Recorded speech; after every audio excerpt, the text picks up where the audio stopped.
2, 3, 4.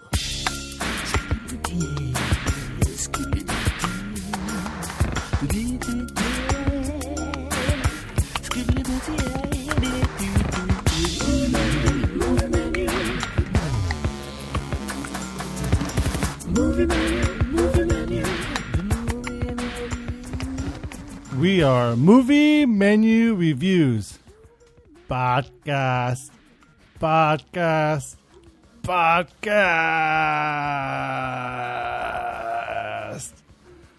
On today's menu, we'll be reviewing Dr. Sleep.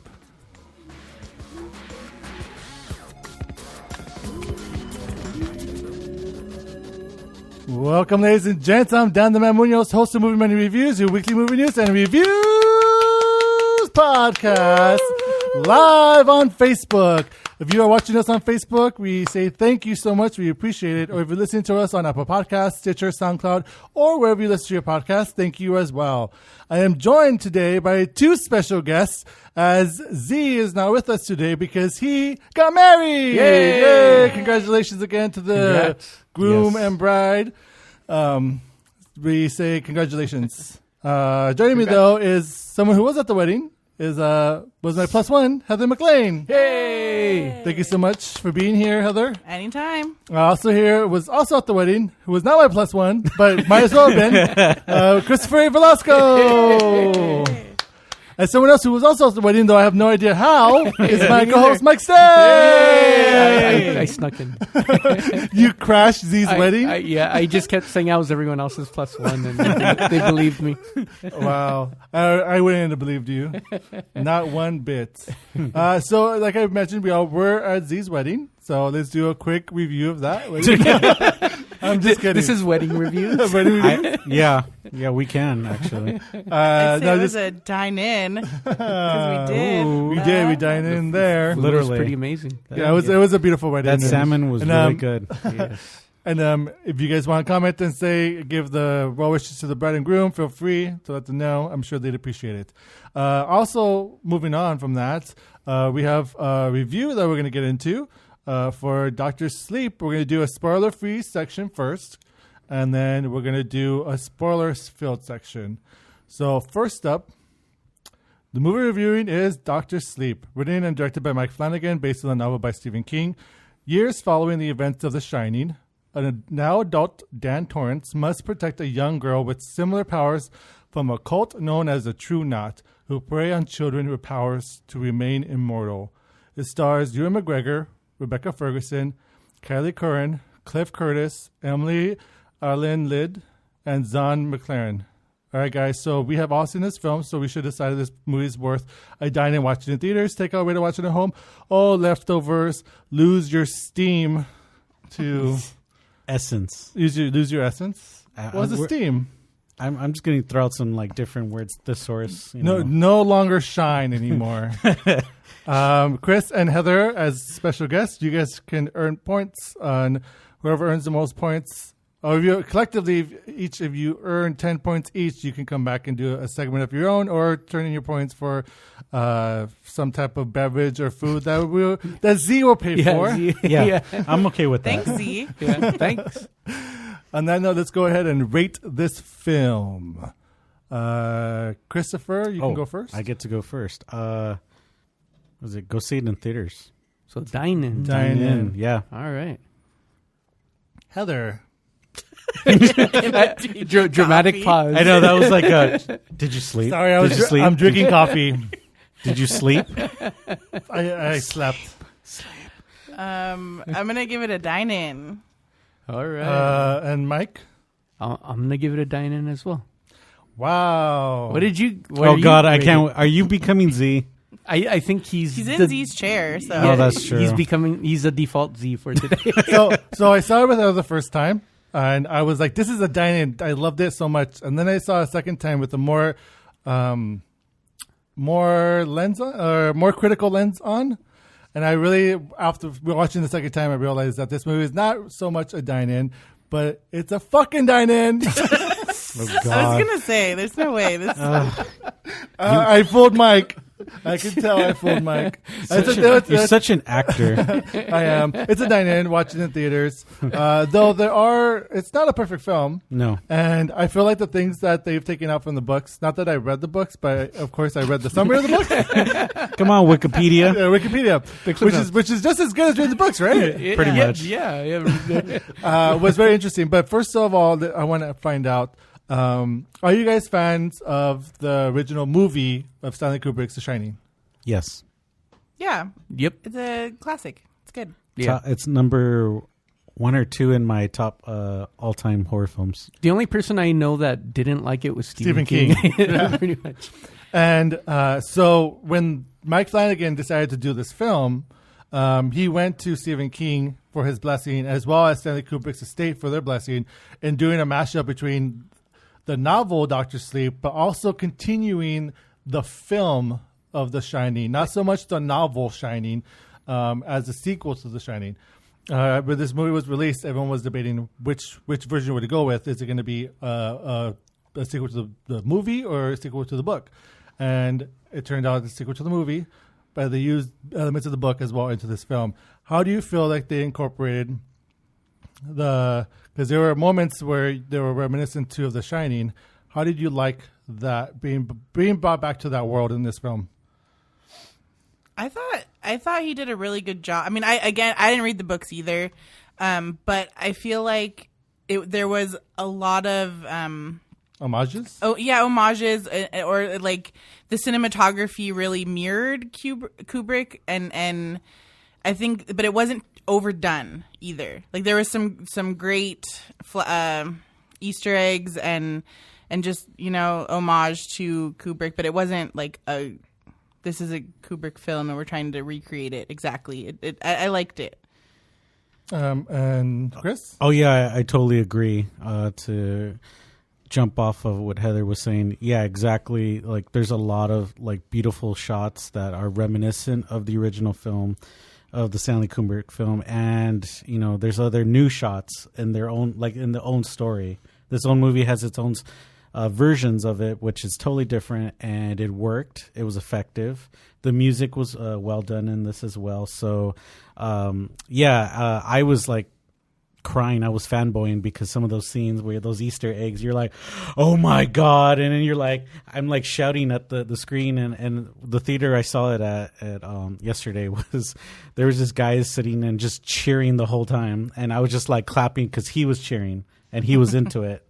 I was like, yes, because, you get it. And I think some other kids probably didn't get those Easter eggs, which is totally fine. But I love those like little, homages to the original film. Mike? I kind of wished that I saw The Shining before I saw this one. But it's been a while since you've seen The Shining? Yeah, for the homages that I did recognize, I really enjoyed, and they do recreate some shots. I mean, you see it in the trailer that there are some shots. Yeah, like Danny and his tricycle going around the Overlook Hotel, which is great. Which is such an iconic piece of cinematography from that movie. And just like the sound design, from the carpet to the wood floor, beautiful. And they actually they recaptured it. Go ahead. They did recapture it, and not just the beginning where they mirror that, but it's actually mirrored later in the film. That feel, and it's actually Dan. It's really cool. I will have to talk about it in the spoiler section. Yeah. Keep this spoiler free. Yeah, and it's okay. Never mind. No, it isn't spoiler. We know that the hotel is. I mean, we know we're coming back. Yeah. To the Overlook. And it's funny because it's a very Mike Flanagan thing. Like you see this in Oculus, you see this in House on Haunted Hill. And it kind of The Haunting of Hill House. Excuse me, thank you. The Haunting Which of Hill is House. great. Thanks for Which correcting. is an amazing TV show. Yeah, The Haunting of Hill. Yeah, absolutely. Which is super fantastic. Which if you haven't seen, I would definitely recommend that. But yeah, so for the story, for it to involve that, it was fun to see what's becoming Flanagan's trademark, I guess. Well, one good thing I have to say is that with the recreations, I love that they didn't digitally alter and bring back the original like movie and then Yes. alter it for this one. They Right, brought they brought actors that kind of resembled, and they were not trying to recreate the exact scene. They just wanted to bring, The to kind essence. of the essence. Well, they Yeah, kinda, I it was agree. kind of like if you remember Into the Spider-Verse, where like you see like the opening scene of Spider-Man in the different films, but they're Yes. off a little bit. Yeah. Which I appreciated as well. I also thought that Mike Flanagan did a great job because what we see a through line for all his films are trauma, Yeah. and he really he really utilizes trauma in a lot of the work that he does, like in Oculus and also in the Haunted Hill House. Yeah. And in this one, to really humanize the characters that you're following. Yeah. Yeah. With Dan Torrance, who used alcoholism and addiction to cure his trauma that he had as a child, and then seeing the growth from there as well, which was really great to see. Yeah, this really is character driven. As much as there's a lot of fan service for it, because like you could go see this movie without having seen The Shining. Yes. You probably won't, and if you didn't like The Shining, you're probably not going to go see this one. I would actually recommend you refresh your at least watch a recap of The Shining, or if you can watch the original again. I got to watch it in theaters like a month ago. It was great. Yeah. That's really cool. Yeah. But I think he did a good job of, although there is a lot of fan service and reminiscent of the original, it really is character driven. They don't make you become invested in the film because it is, oh hey look, we're the sequel. No, it's you get invested because you care about what's happening to these characters. You're invested in the story, and then oh by the way, we're gonna throw back in, The Shining, the original. So I really was invested in what was happening. I also like how fleshed out the villains were, which you don't see very often, honestly. I have to disagree with that one. Interesting. I Okay. wanted a little bit more backstory to the villains. To the True Knots. Yeah, the True Knots. I think you're absolutely right. It would be really cool to see an entire story. This should have been like a mini series, you guys. Yeah, it should have been on TV. Like Or- Netflix. So or we get something. more. Or someone brought up a good point. I was listening to an interview that they were thinking about possibly of turning into 2 movies, but then they decided not against that because that's like a cliche thing that's been going on lately. But I kind of would have been interested if they had turned into 2 movies. I think I would have liked to have seen that because they jump. Not to give this is not a spoiler, but they jump a whole timeline. Yeah. And there's so much that could have been covered that I felt like would have enough material to make 2 movies. Well, and in the book, they do cover a lot more of that. Yeah, in the book they talk about September 11th, Yeah. which was a big thing in the novel. They also is a whole different character that is not even mentioned. That's barely mentioned in the movie, but Yeah, it's a whole side story that's kind of important in the novel. Yeah, but I did completely understand their motives. Yeah, definitely. I You don't, agree. as an audience, you don't agree with what they're doing, but No. you understand why and then the necessity for And what it's a they're totally doing. different medium. A novel you could do so much with because it's your imagination being done. A film, it's restrictive because of what you can shoot and the timeline and everything. So for what they did and what the time amount they had, I feel like they were successful in that, in adapting this from the novel and into a movie. It wasn't just one adaptation. It was a double adaptation. And I feel like even though maybe some things were missed there, here and there, I feel like Mike Flanagan was successful in adapting the unadaptable almost. Yeah, I really want to know what people who have read, are fans of the Dr. Sleep novel, think about the marriage between the book and this as a sequel. Because from the not trained audience member, as again having not read the novel, I think it was well done, but I'm not an expert, so I would like to know if you've read the novel and are a fan of the novel, what do you think?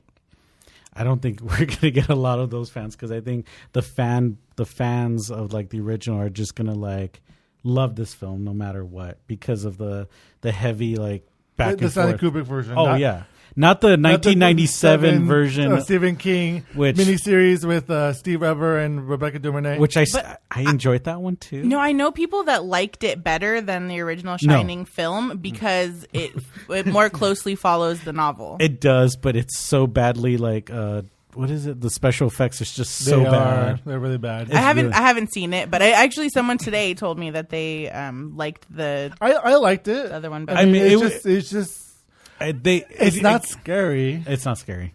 The It's dread. made for TV movie was like it was very hokey, but it was still entertaining. I liked it. I just felt the dread was missing from the original. Because like in Stanley Kubrick, he has that music and the slow like oh my god, you feel cold. Whereas the 97 version just felt like it was too fast, and it was like, oh, let's do this, do that. Let's put everything that was missing in the original movie into this TV show. It was more about fitting it all in than accomplishing Yeah. the goal of being terrified. Okay. Yeah, that's what I felt. I think it was like the movie was definitely more violent than I expected it would be, and I thought it helped for the movie. Which this movie For Dr. Sleep okay. specifically, yeah. Once they in the trailer when you're introduced to this child character, I was like, is this going to end up becoming like a PG-13 film or you know? But there's some They went for it. yeah, there's some pretty violent scenes, even though like Actually, I read that scene that you're thinking about actually was a lot worse. really They had to edit it. I mean, this is Wow. it was It rated, was already pretty graphic. No, it's, yeah. it's rated R. I know, but that one scene, I read that it was supposed to be even more.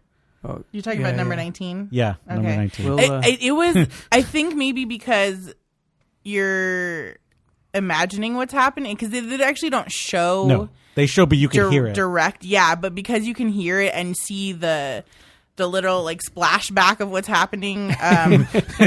sorry, Yeah, sorry. sorry for the listeners. We'll talk about it in detail in the Yes. spoilers section. So But I know we're kind of dancing around it right now. But because it's good horror film in the sense that it's not showing you exactly, but it's inferring so much, and you're imagining, and it's terrible. It's graphic in your But brain. you know, it's interesting. I don't feel this is a horror film at all. Really? I Well, felt- that was my next question. So, did this movie have any scary moments for you in it at all?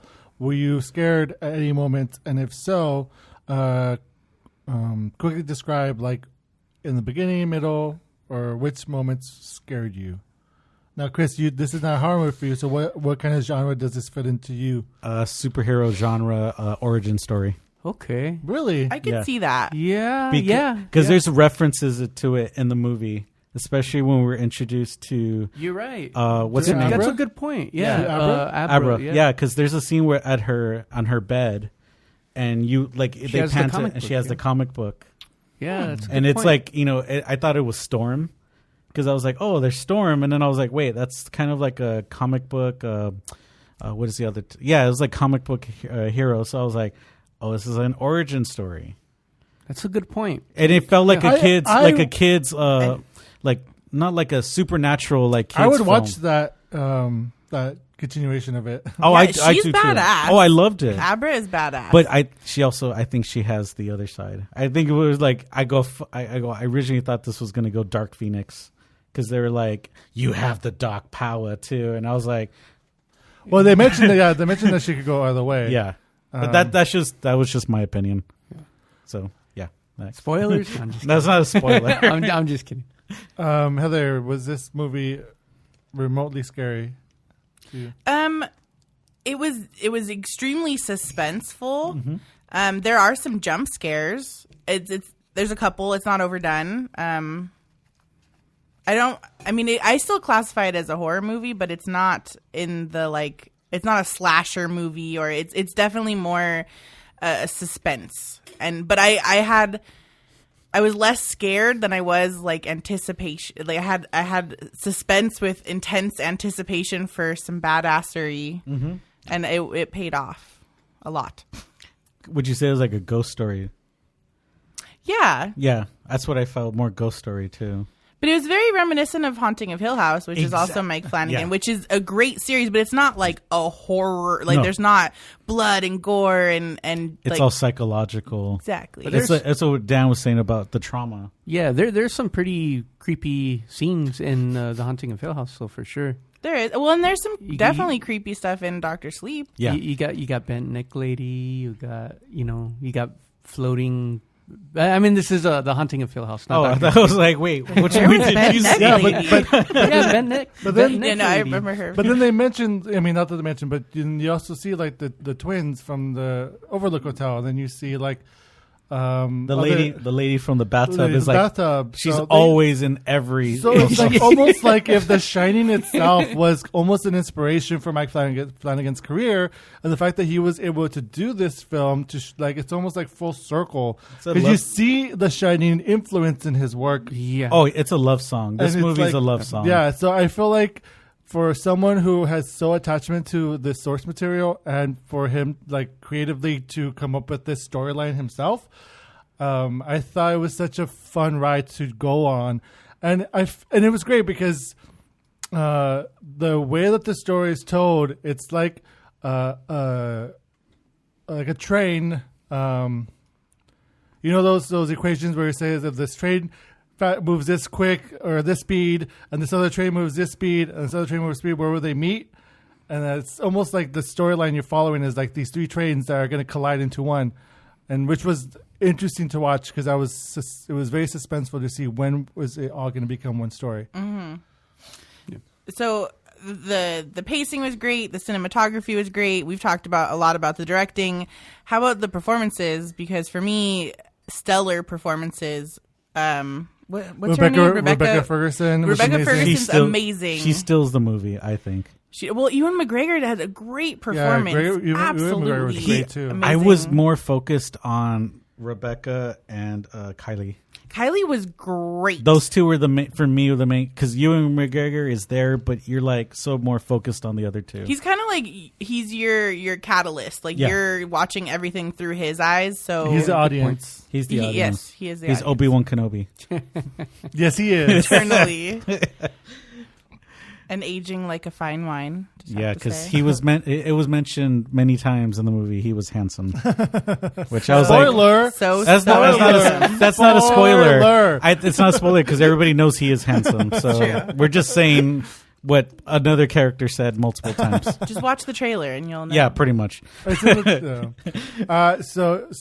Continue, Michael. How did you feel about the performances in this film? I thought the performances were great, but I agree. I liked all three. You know, Rebecca Ferguson, Kylie. I can't get the last name. I'm sorry. And then as well as Ewan McGregor. Was it Curran? Kylie Yeah. Curran? Yeah, Thank you. Curran. And then What did you guys feel about the True Knot? I- Crow Daddy. I feel I liked him. I loved him. He was great. like I Snakebite Andy. feel like I didn't care for her. Oh. She was not even used well. Sorry. Yeah. It felt like there was like this huge subplot there that they just cut out. Yes. That's what it felt And like. then the woman There who was. looked like Rosario Dawson. I Oh, yeah, noticed that's that. right. Yeah, right? I was like, is that Rosario? No. I kept thinking the same thing. Yeah, I and was- her I was name like, is oh, she's in it. her name is Selena. Dawson. No.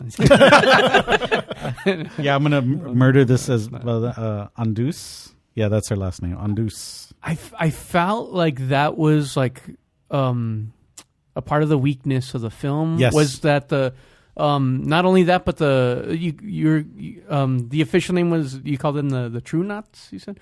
So the Yeah, that was her like name. like I think the characters were interesting, and in some weird way, like I cared about them. Yeah. Yeah. Like, but I feel like the problem with the film was that They weren't like, fleshed out. No.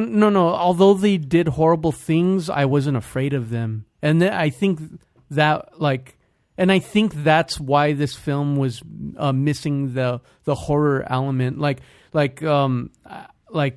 Just imagine hearing the story without seeing the film. Imagine like an RV and there's creepy people in an RV driving around. Like you can relate, Mike. compare that to like what you see in the film, and like I feel like like it could have gone much darker and it didn't. What they do is very dark, but the characters themselves, like I feel like Well, I think it's because they have that sense of family with them, that even though they are murdering people and stealing their life force away, they still have that sense of family unity with each other and structure. and that you could tell that they really care deeply for each other, that they are a family and they watch out for each other. yeah. And this is how they survive. Yeah. This is how they It's very survive. vampire-esque. Yeah, I Yeah. was thinking that too. But- yeah. They are pretty. Yeah, they're pretty They're much, basically like shining vampires. yeah. Sleepwalkers. Yeah, that's right. Sleepwalker. Another reference. Another reference that probably people don't know about a movie that they should not watch. Another weakness of the film, I felt, is like the film is called Dr. Sleep because it's based on a novel. I really wish we could have focused more on that aspect of it as well, because I really enjoyed that part of the film, but I feel like we were cut short by him finally getting a job and then time jumping, and then we see only one more and that's it. Yeah. Yeah. How do you guys feel? Yeah, I think there are. This film could have had 20 or 30 more minutes in it, and I think it would have been more fulfilling. It is already 2.5 hours. I will. Yeah, You think a 3-hour film would have worked? Yeah. No. Well, for me, I wouldn't have minded as long as it delivered. You know. I think they just need to re-edit some parts Okay. to kind of flesh out those things, because I think you described it best, Dan, is that there's 3 trains. There's like 3 different stories kind of going, and somehow they just mesh together, and then you're like, oh, okay, we're just going to go with it. I mean, I was questioning a lot, but at the same time I was like, I'm just rolling with it and see what happens. I mean, because even in the original story, we don't get that climactic thing that happens in this movie. Right. Which Right. I was kind of like, I'd rather seen that, to be honest, than what we saw in the movie. Really? Yeah. Which we'll talk more in Yeah. spoilers. That's why I'm like, Okay. You stop dancing around it. yeah, I know. We do have a couple comments. Yay. Oh, who is it? Michael Hills says, hope this podcast doesn't put him to sleep. And he's like, well, Mike, you're not a psychic 11-year-old, so you're not going to worry about it. And I'm assuming he's talking about the true not being scary. Oh, okay. Okay. That's what I'm assuming. Okay, so... I'm surprised Z's not like critiquing, complaining. We'd hope he's busy. or not allowed Wink, to be wink. online. Wink, wink. So also talk about... I'm surprised. Dakota, where are you at? he's watching. I know, but you should be commenting. Stop painting. We're being his muse today. I think so. What would have made this movie even scarier for you guys? I think if they would have made the RV group darker, and if like I wanted to be afraid of them and I wasn't, and I think that was the biggest weakness of the film for me. I want to revisit this when we get to spoilers because I think I know why they weren't as scary. Okay. And also, this is without giving too much away, because I'm going to ask this again when we're in spoiler section.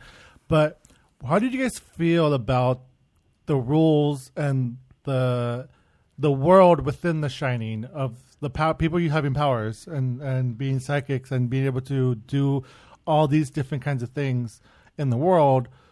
How did you feel that they handled all that magic stuff? I loved the astral projection scene. That was awesome. Oh, yeah. I don't know, what did you guys think about that? Did you enjoy it? Yeah, it was great.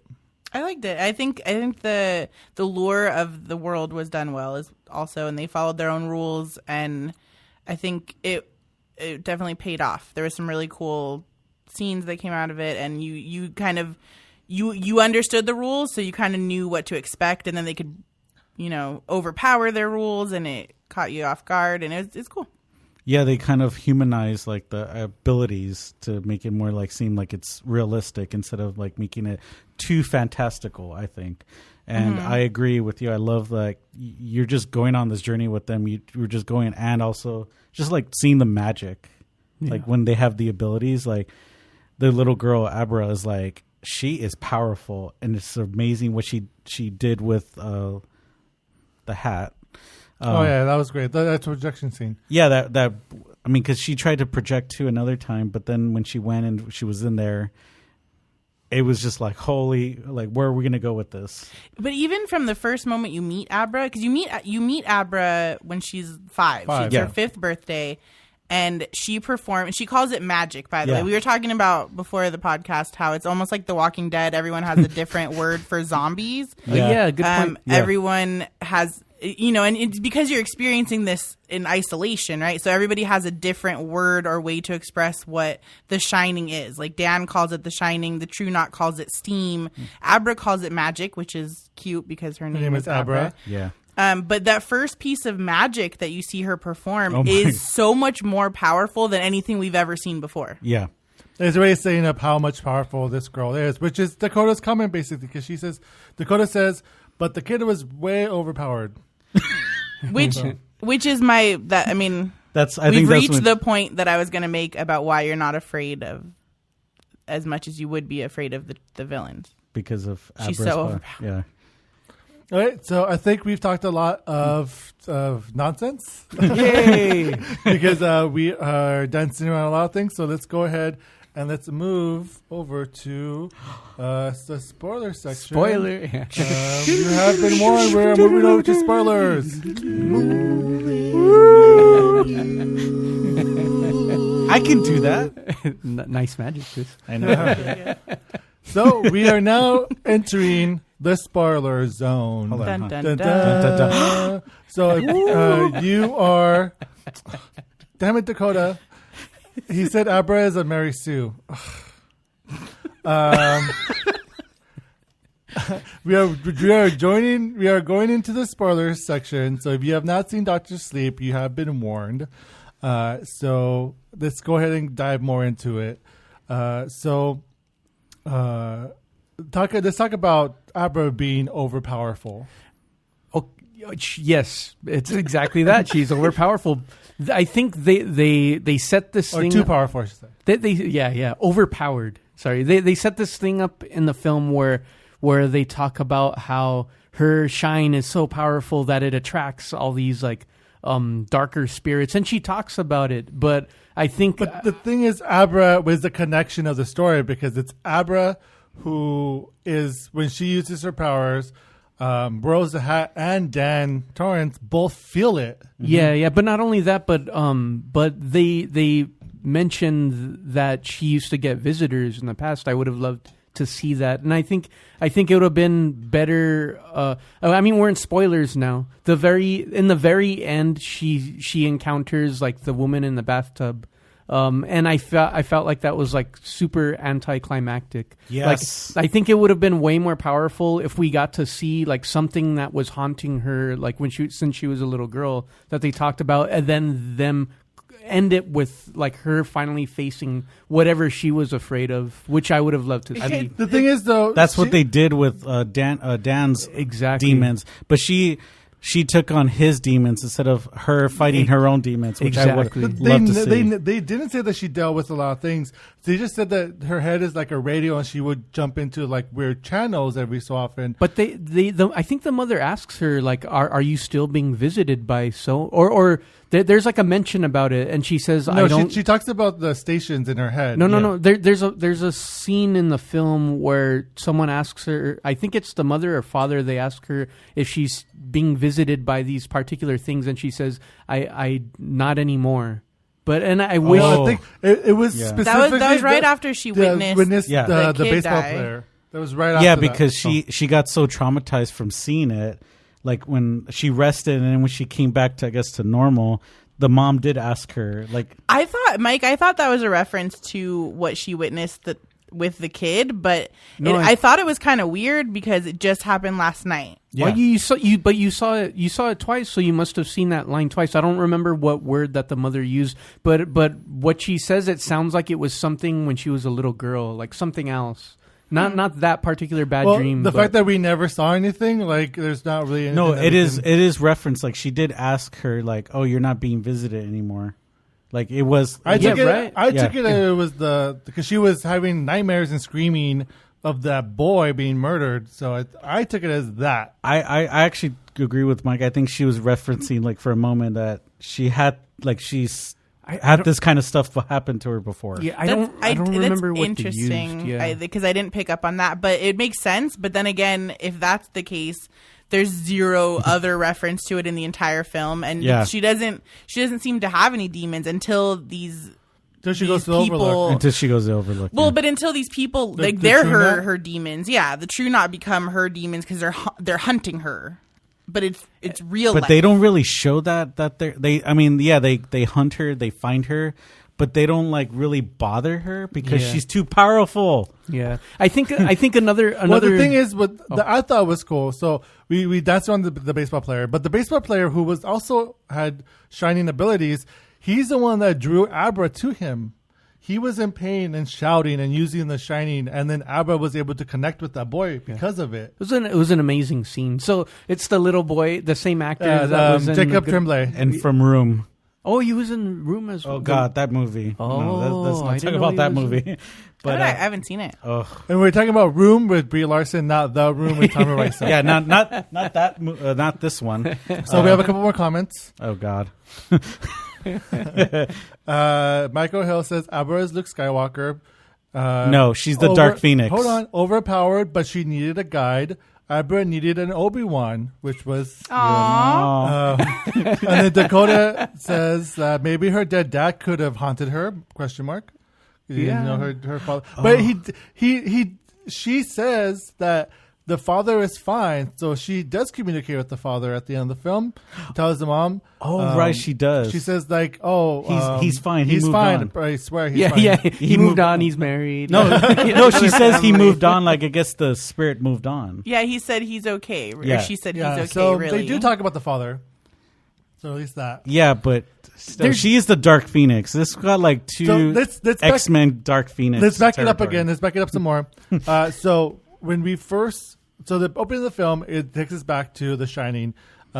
Basically, it shows up like popular moments in the film, and then What happens to after? It's Which- continue. which it's, and then it continues on to after what happens when they move to Florida with the mom and Dan, and then you see Dick talking to him and trying to show him how to lock up these ghosts. who in was his head. the cook from the original? Right? Yeah. Who was the one? Great casting on all the Right, the that guy- actors who were replacing the characters from the original. And by the way, great acting. I wanted to interject really quick. yes. The young Danny did a great job. it was Oh. amazing. And And then the the mom Shelley was Duvall, like, yeah. it was like Shelley Duvall was like, "Oh, but Daddy." I know the voice was so spot on. It was. And then when they did the recreation that to me, scene Daddy. where in the bathroom where she's like, what's the name? Jack's like doing the, and she's like doing the whole like, "Ah, You ah." guys, the first time because I saw it twice, so I saw a recap of The Shining. I watched like CinemaSins, like Everything Wrong with The Shining, which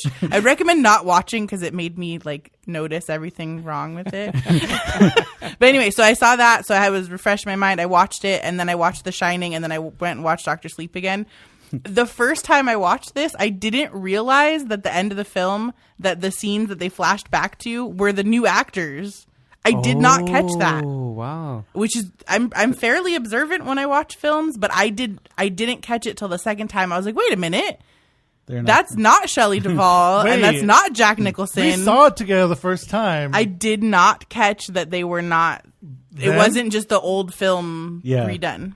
I know Mike Flanagan refilmed everything. yeah, he refilmed the whole like so in the They beginning. did a great job. Yeah, they the did. actors did a But- great job. It's funny. There's an Easter egg that people probably won't know. The original Danny is in one of the scenes. Yes, I saw that You- somewhere. you pick him He was- up. He's in Abra's birthday. No, Yeah, he's at Abra's birthday. no, it's when he's at the baseball game. Oh, Is he at the baseball game? He's He's at sitting the- on the bleachers. He's one sitting of on the the. dads. He's one of the spectators. Oh, I read somewhere that he was at. I didn't see him, but I read somewhere that he was at the birthday party. I reckon because when you go you look him up or you see him at like a fan con, like the horror cons, like you see his face and you're like, oh, that's what he looks like. Oh, Oh, Yeah. that's cool. Oh Though. yeah, he was one of the The dad's at the ball game? Yeah. He's the one that's talking like, oh, look at number 19. He's great. Oh, so I was He did lied his- to. Lied to. I was all excited. I'm like, he was at the birthday party. I didn't see him. But no, he was at the baseball game. Yeah. Oh, okay. Which was like a wink, wink. That's awesome. I didn't know that. Super cool. It was a really cool, but there's a lot more Easter eggs in this whole damn movie. Yeah, so Michael Hills actually figured it out when we watched it, and then we confirmed it later.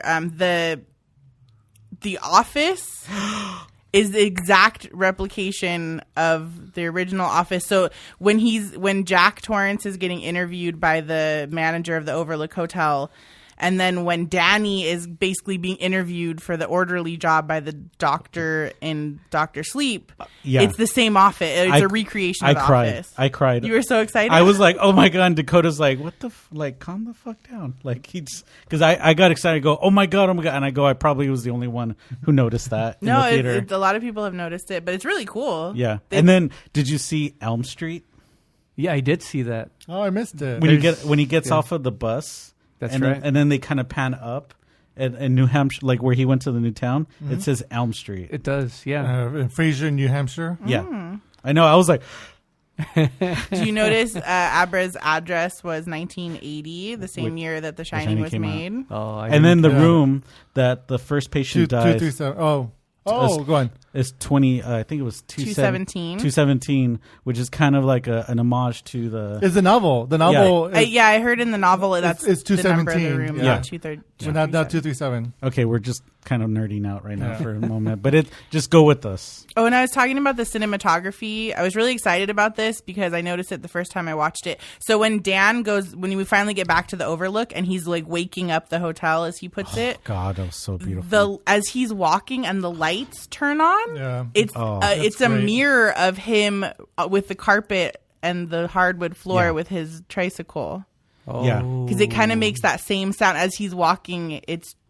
I was like, oh, that's so cool because it's reflective of when he was a kid, and now he's kind of like re-entering the hotel like he was exploring it the first time. Just a lot of really cool stuff like that. Yeah, when he goes back to the hotel is like really cool because it's like him being his father now. Yeah. Yeah. When he's like experiencing the whole like, am I going crazy or not? And it's really fun. But then like going back to what Dan said before about trauma, I think he had to go back to there to relive his like Well, he had to face his demons. basically had to face his demons, and then with the alcohol and his father, his mother, all the like, even I think the death that they don't even talk about, that he when the girl he meets and the baby. Well, let's go back into that. 'Cause that's all connected. I want to jump back into the top of the film and Yeah. now really deep dive into the journeys of each of these characters that they go through. Now we see Dan Torrance, alcoholic, fights, hooking up with this woman who is doing coke, and we see through flashbacks. And then when he wakes up to realize that she's puked all over everything, and she's passed out, and he goes to throw up, get dressed. He's about to leave, steal money from her. Dick tells him not to. Find a baby, put the baby in the bed. What do you guys think about that whole sequence? Was that did that show who Dan was now that we've seen him 30 years or however so much years later, or was that confusing to see him because they never really dived deep into what happened in that opening scene with him? I wasn't confused about him as a kid. I feel like it really set up where he is as a person now. The trauma of his childhood, this is where he's ended up. So I feel like that set the stage really well for us to introduce where he is in his life. The thing that confused me is never really going back to that or dealing with the consequences of what happened, because you find out later That the woman is dead. that, yeah, like he has, like she visits him in his bed and she's like, you know, obviously decaying, and she has flies on her eyes, which he talks about that's a thing he sees when someone's dead or dying. And then the kid's also dead. And then there's zero reaction to like feeling any responsibility or any consequences or anything. And it seems like But you know what? I will also say, like, is that really his fault, or is that the trajectory that she was going down because she was doing all this stuff? Well, he Not was really doing caring- it too. Yeah, but she wasn't. She had a child that she didn't care for, so it could have been because it's not like she. Like, did she die that day? I mean, she says that they didn't find her still, but it was kind of hard to understand what she was saying. Right? I think they should have hung on to that, and I think that should have been like a part of the guilt eating at him. Because that was part of the reason he even decided to get sober, right? He was like leaving, like this was the low point of like fucked up, pardon my French, but that's when he like tries to run away from himself and he ends up somewhere new. I think that was. I mean, I'm kind of like referring, like I think that I don't know if you guys ever saw. I'm sure you guys have seen Flatliners, and I think that was like the beauty of that, where it's just like it's just this one piece of guilt, and it's just continuously chipping away at you. I think they could have milked that. It was like just barely touching on it, kind of like it didn't make it as impactful as it could have been. It just ended up being a cool scene instead of like really like a more of a driving force. It was wasted. The scene was wasted opportunity. But also, something that Mike Flanagan had used in the Haunted Hill House, that he used in this one, but not to the same extent. If you remember in Haunted Hill House, the twin brother was addicted to drugs. Yes. So he could hide himself from seeing ghosts. And the moment that Danny stopped to drink, that's when all these ghosts started to reappear. Yeah, because his shine started to come back because he was medicating himself. Now, which they reference it throughout the movie. Now, do you like that concept of why there are not as many STEAM people involved? Because people are using medication or drugs to and be less STEAM in the world. Crow Daddy says, he goes, there's so much going on, and he goes, Netflix, as a joke, he's like, Netflix and other things. Well, I think my Flanagan did that on purpose because of the Haunted Hill House. No, but it's like, it's true. It's like the kids are being so distracted, they're not aware of their abilities anymore. But I think like it's a reference that he drinks and he don't have his abilities, and when he becomes sober.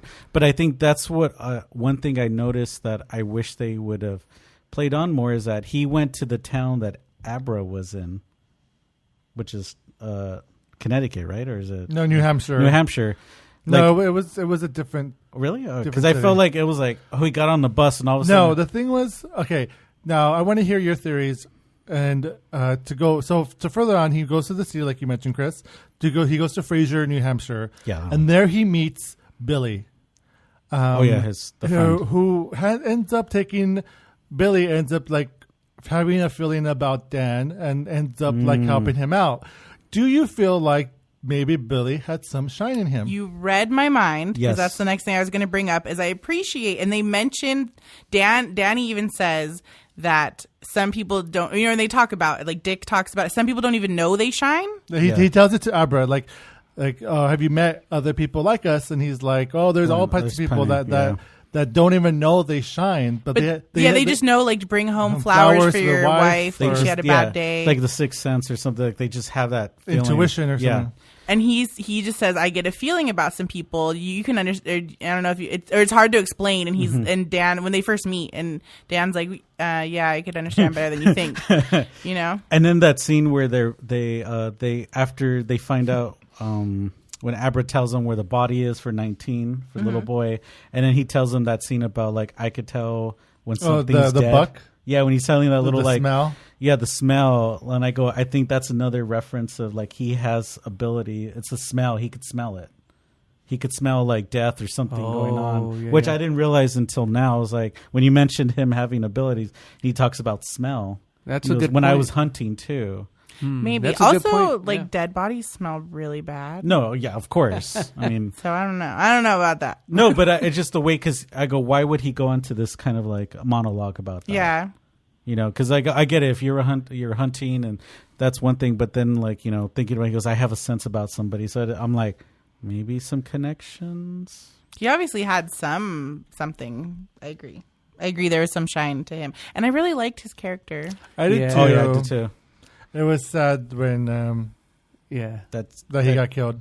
We're in stupid. spoiler He section. killed So. himself. Well, Yeah. yeah, killed himself, but a stupid, a character that was useless. Yeah. So let's go into that. So then after that, we get introduced to, we also get introduced to the True Knot, but then Crow Daddy and Rose the Hat are at a movie theater where they see Snake Bite Andy seducing this older man who was there to like hook up with underage girl. What do you guys think about the fact, not the fact that she was not used in any other way than just to kill Billy? How do you think, though, how would you have utilized her character in this film? Well, here's the thing that Dakota and I were talking about, that it could have been better. She could have been better if they used her as an antagonist, because there was that scene where she looked like she had that question, like she was questioning what they were doing. And that's right. And she had a little scene where she was like, Right. "Oh my god!" And I go, "It would have been good if she started to turn, and then she went to go help Abra, and they could have used her, because why focus on her and her abilities? Yeah. And then she goes into the True Knot. It just they set it up as if it was going to be more important than her story actually was. It was a really cool setup, like that. The whole movie theater scene. Oh yeah, that was beautiful. It was great. But then that also shows, I mean, maybe like her development was that to show the strength of Rose the Hat and Dan Torrance, because she tried to push Rose the Hat and she didn't fall victim to it at all. But when Dan was being told to sleep, he was fighting it, but he succumbed to her pushing. Yeah. So we see that Rose the Hat is stronger than Dan Torrance. Yes. But then we also see that Abra is stronger than both of them. Yeah. So maybe she was used as a mechanism to show the strength of the powers of the main cast. Maybe I think she was also used as a counter to 19, because 19 they show how like steam could be used either as food or to converted to like a part of the team. So she's a part of the team. 19 is the food. So you get to see an example of both sides. Mm-hmm. But I think she could have been like way more utilized. Yeah. I agree with Chris. I feel like she was strong too, and they just it was just wasted. They didn't use. I mean, what is the rest of the group's powers? It would have been interesting to know more about them. Because I think Crow Daddy is like, he's a tracker, so he has that ability. Right. Yeah, I kind of wondered what his. And he travels a lot. Yeah, he like goes out, he scouts, right, and comes Yeah. back with news. So I feel like his power is probably great too, but they don't use it. He's just like, I mean, I love that scene in the car when he's driving with Oh, Abra. so good. And then because And what a great performance by the girl, what's her name? Kylie. Yeah. When she's being possessed by Dan, which I have a question. So Michael is convinced that Tony's actually, because right before Dan possesses Abra in the van, he asks for Tony's help. Yes. Tony doesn't answer, but Somehow. he because of what he says, the way when she's being possessed, the way he talks is different than how he talks to everybody else. Because Dan's pretty polite Yeah. to everyone, even when he's talking to Rose. Like he's pretty polite. But so Michael thinks that it was actually Tony that possessed Abra. What do you guys think about that? Because of the demeanor. Because the colored eyes too. The eyes, yeah, that was another Because thing. I was thinking. No, Ewan McGregor has blue eyes. No, but like the color. I mean, granted, yeah, if you the eyes change, but it was like it was green. No, it was blue. No, they were green. No, they were blue. Or like grayish blue. Abra's eyes were blue in the. Yeah, in the van. I could be a good possibility because the way he was. The fact that they don't ever utilize Tony, and he admits that he would call Tony because he didn't know that it was actually The Shining, doesn't make much sense for that. I don't know if it's a theory or it was actually in the novel. Someone could correct me, but Michael was telling me that that Tony is actually Dan from the future. Yeah. Is that in the novel? Yeah, it's in the novel. Okay. And the reason he doesn't answer when he calls for Tony at the end is because there is no future. He's dead. Yeah. Because he dies shortly after. So. Which I thought it was dumb. So theoretically, even if it was Tony that possessed Abra, it was still Dan. Oh yeah. So you're wrong. Yeah, it was Dan. It was either future Dan or Dan, but it was Dan. Dan the man. Yeah. That's right. It's just Dan sitting in the back seat for more movie news and reviews. You know, holding up the sign. Spoilers. Podcast. Spoilers. Podcast. He's like, "What's a podcast?" So let's talk about one of the coolest scenes in the movie, and that's when we think Rose the Hat, where she astral projects herself into Abra's Oh my god. bedroom. Yes. So good. That was my favorite That was- scene Yeah. of the film. That's the talk second about favorite that. scene.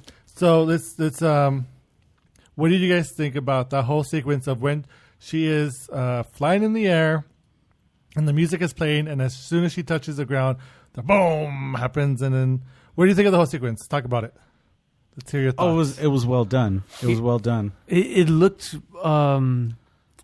like The Wizard of Oz. It could have very easily looked cheesy, and they pulled it off very well, and it looked very real. Like in other films where you'd see somebody flying in the sky, there's this easy temptation to use like a CGI for it, and like it looks like they used. I mean, it like I'm. I feel like he really did try to go with as much practical effects as possible. Yeah, it looked very for that particular. I know he used like CGI for like the.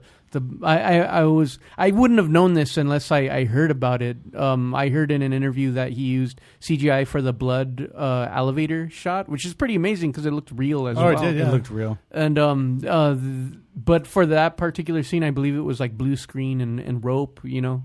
And I was Yeah, like, it was okay. actually her physically. You could tell by how rigid her body was. She was holding herself in a specific It position. looked very cool. Yeah, I think the It was only really CGI, like the only like really special effects was the file cabinets. Yeah. Oh wait, but when she was in Rosa Hat's head, Yeah. you could see her like. And also, what did you guys think about Abra like having like disguising her face? I thought that was cool. I was cool. It was actually kind of scary. Yeah. I Yeah. wish she would have done came- more of that. It Yeah, came me out of too. nowhere. It just came out of nowhere. And So. she thought of that on her own, which Yeah. is pretty cool. But so when Rose is astral projecting. Thank you. So when that's happening, that's the most concern I ever felt for Abra.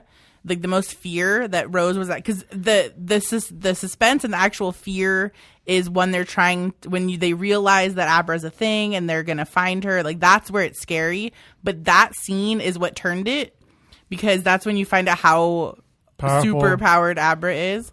So I was really concerned for Abra, but getting to watch that flip on its head and see the actual fear and terror that Rose the Hat is going through, Yeah. that was cool. But then we lose the sense of fear Yeah. for the rest of the exactly. film. And I was very in suspense for the rest of the movie, but I was, like I said, I was just waiting for some more badass something to happen. Yeah. Well, that other scene where, what's her name with the hat? Rose Rose with the hat. She's at the market. Oh, and yeah, then, yeah. and then she could That was feel her. cool. I love that. It was beautifully shot, and she's just hanging out, and then Well, and then she And goes I love to how excited she is by Abra's well, power. the cool Right? thing is like Abra goes to the window yeah. and then she like moves the house. Oh, that was so cool. Where she's dangling, and when she falls into the grocery store, which is Rosa Hat is shopping at. So she's like almost embodying the spirit, the body, and then Rose the Hat fills it, and then she goes to like just as the back of her head. and then she looks at but the she Oh, she's- looks oh, in the she- reflection and she reflection. can see Abra. and then Abra sees it, and then she's like, "Get out of my head!" And then she like breaks her head, and, like she smashes the reflection, and she gets Yeah. pulled back, and then she's like, oh, she's excited. You're right. She gets excited for the power. Yeah, I mean, because that means like Holy she fuck. hasn't felt anything like that, and she's excited to consume that power. And there was another missed opportunity there where after Rose the Hat, when she gets knocked down and her hat comes off, and then a worker's about to grab the hat and she's like, no, Don't touch it. yeah. So like that I wish that would have been explained, or I wish we would have seen like what happens. I know, when the hat because gets like a touched. moment, I felt like the hat was like her Magneto hat. Yes. Yeah. Was like her, Magneto wears the hat because that way Charles Xavier can't control his mind. And I thought maybe that was like one of the reasons why she had the hat. So like people who have the Shining cannot get into her head. But then, But they don't really explain it. No. And, And we then see she- Abra go into her head. So it's like, is Abra that strong that she doesn't need Well, the and hat? then she doesn't use the hat when Rose is in the Overlook Hotel.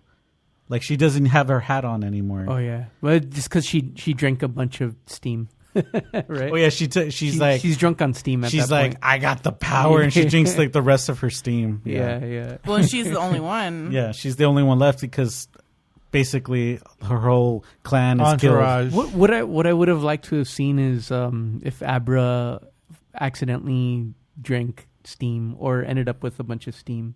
You know, killed. Well, that's why I was wondering if like they could have tried to have her like Rose like say, okay, she's powerful, like let me seduce you to my side. Yeah. I They- can use you. They talked about that because the Crow says, "Well, are we going to turn her? Is she food, or are we going to turn her?"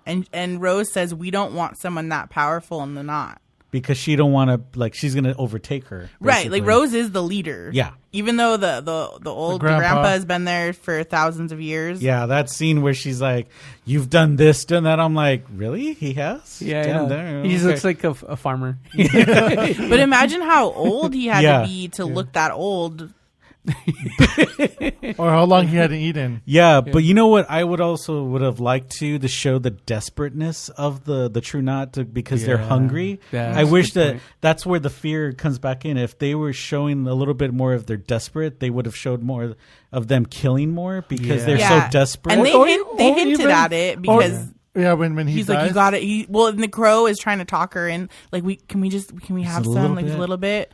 I wish there was more like Also- desperateness. Well, yeah, that would have been cool. It would have been cool to like if one of the peons or whatever that we're not important Who tried to steal. try to Yeah. steal or fight Rose the Hat, and we see like the true essence of her power. Yeah, See them turn on each other. Well, a little bit, just something. Just a little bit. That'd Like, be cool. Yeah, that would have been something. cool. Yeah, yeah. So we got more comments.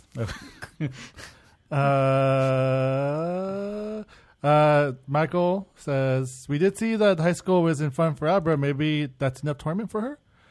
And then Dakota mentioned that the woman in the beginning, she OD'd. And then Michael says Billy is level 1 or 2 in the powers. Dan is level 10 and Abra is level 20. What the fuck? In the power of Like in The Shining and all the that. level, yeah. Okay. They also, Michael says that the rattlesnake or snake bite Andy wasn't useless because she made number 19 come with the True Knot, so she was used. Yeah, but still. We don't understand why the other members are in the True Knot. Like, what do they? What do they bring to the table? Dakota mentioned that the face wig was inspired by a doll figure on her desk.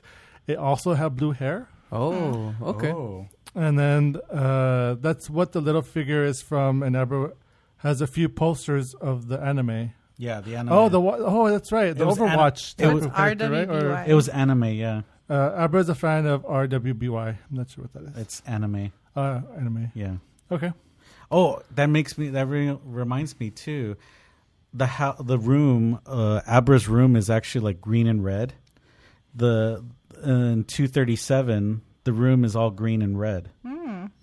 So I don't know if that's like a reference, but then there's a lot of other references that we know that we're going to get into the Overlook puzzle, like the outside, and then the brand, like all these little Easter eggs too, which I love that scene where they Abra and Dan get together and they like connectedly like bring Rose into their mind or to Danny's to mind. the maze. To the maze, which I was cool, and That then was she's awesome. like cutting her, and then like those boxes were trying Trying to sneak up to lock her up. yeah, I actually really love that.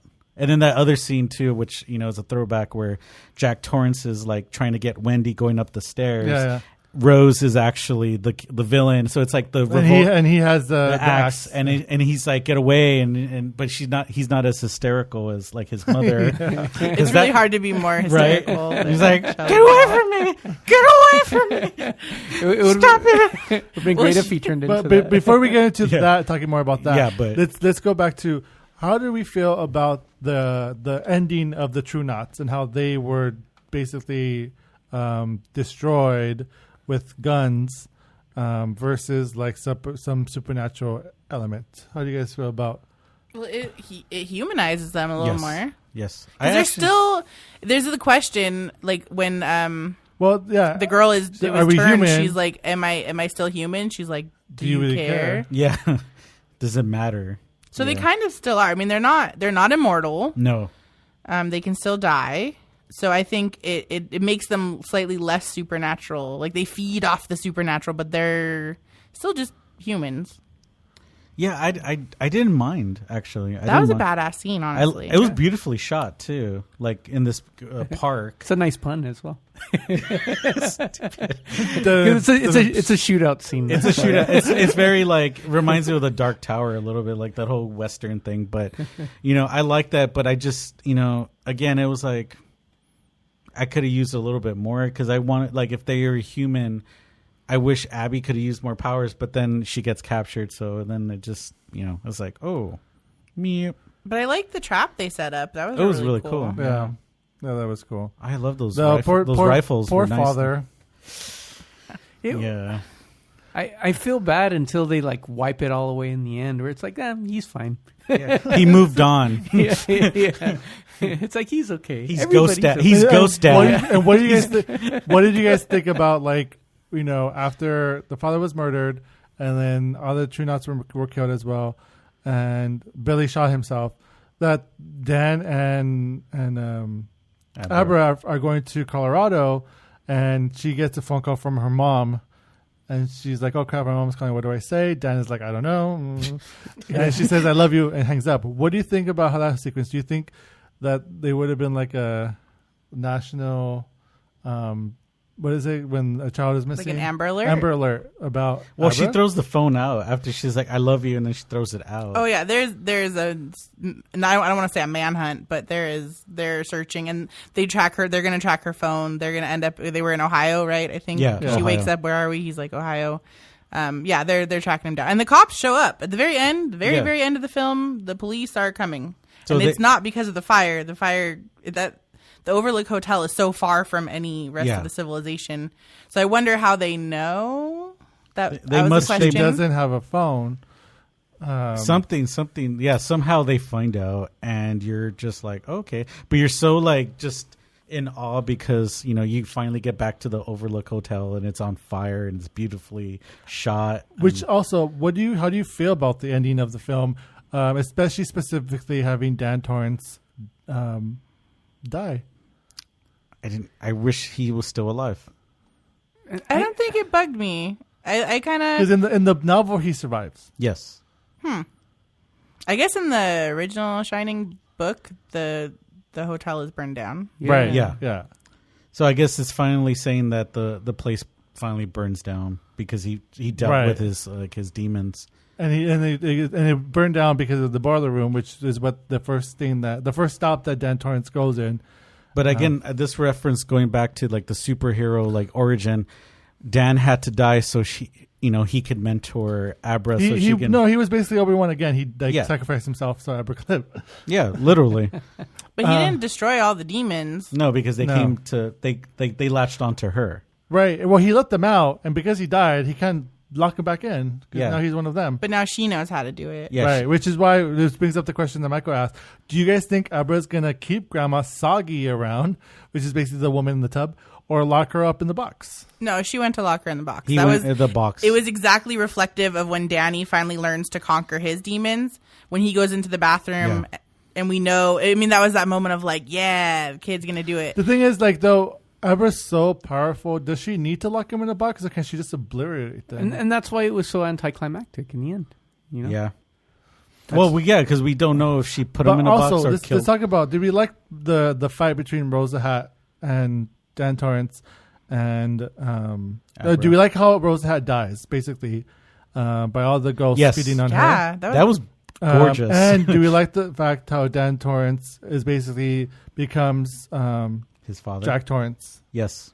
a weird combination of his father and his mother, Yeah, you're right. Oh, the yeah. mom. I forgot about because the he's mom. the one being backed up the stairs by Rose the Hat. Yeah, and she flips. It's like a total reversal, gender reversal. Now in the book, now I know this is a totally different medium, so I'm just doing the comparison just because Jack Torrance helps Dan Yeah.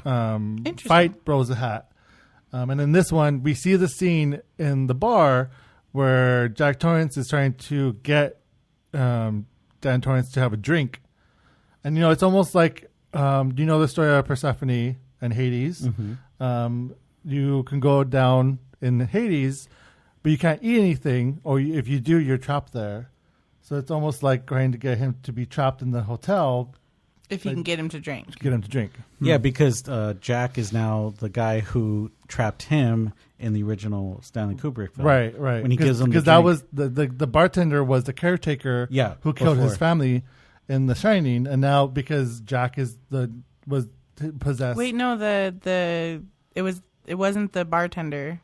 It was Grady, the butler, that spills the drink on him. Right. Oh, right, yeah. But it's still like in that same kind of like, because, he's a spirit there. He's trapped there. He's trapped. I mean, it was shot So what do you think about all beautifully. that? Wow.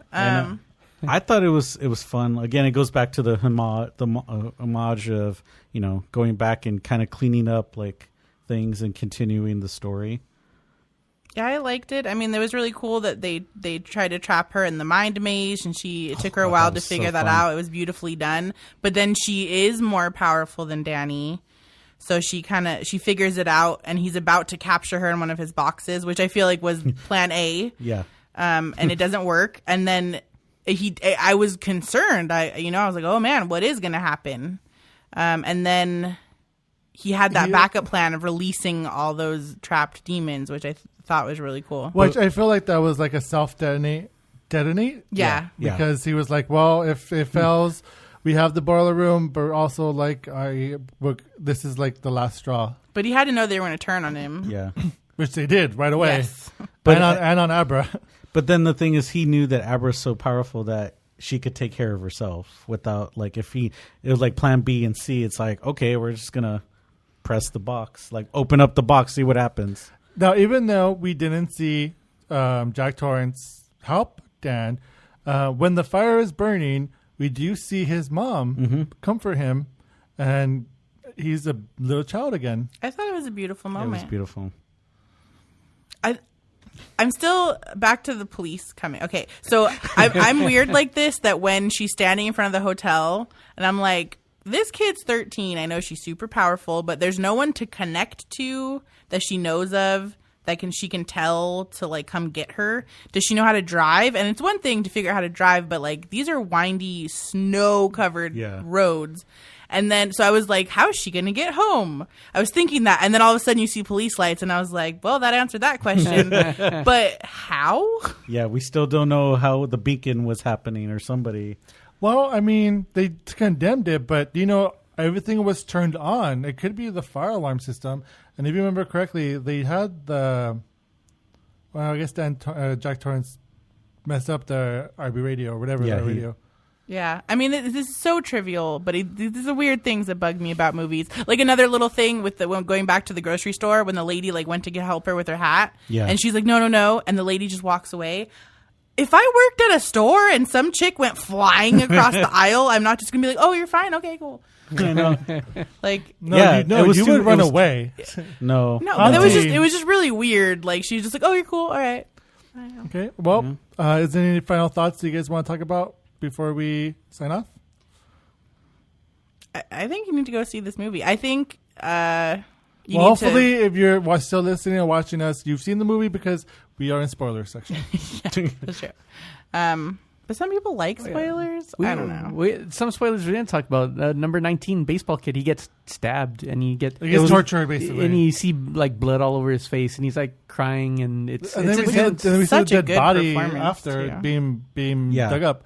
Yeah, and it's Jacob Tremblay. And I was saying that earlier and before we recorded, saying that I read that it was actually a much more violent scene, but they had to edit it more because it was so like intense. The little boy was like acting it like so much that it scared the other actors.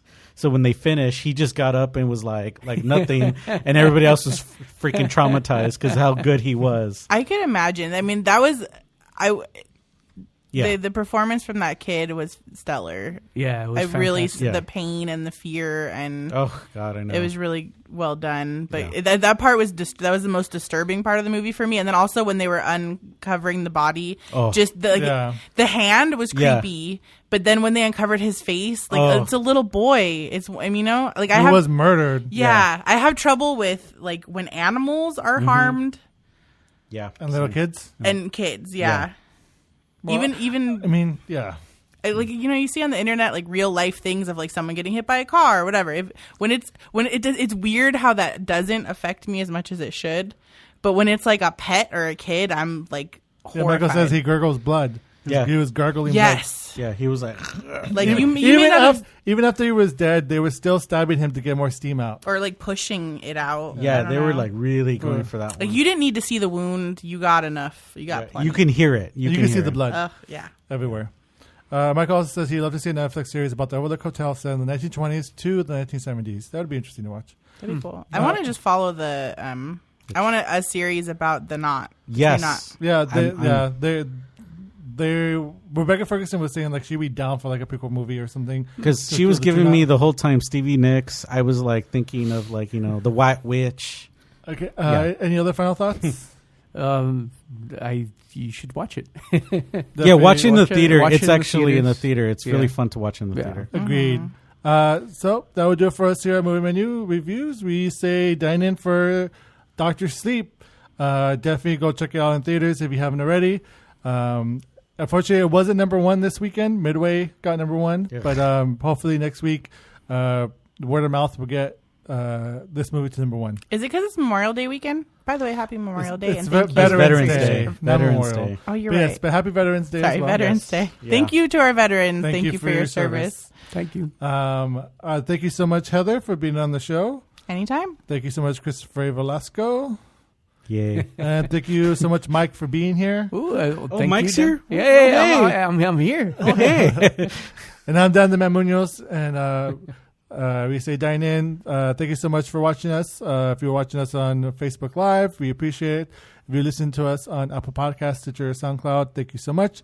Please subscribe to those podcast channels as we are there, as well as to our YouTube channel, or visit our social media, Facebook, Instagram, Twitter. You can find all information on our website, moviemenupodcast.com. So there's no excuse. We are everywhere. We have T-shirts. And Heather was recognized at the wedding for being on the podcast. Yeah. So she's like a celebrity. Yeah. Yeah. We made you a star. You are a star. Like I made you, I can break you. So thank you everyone so much. We'll be back next week with the all-new episode of Movie Menu Reviews. Thank you and goodbye. 2, 3, 4.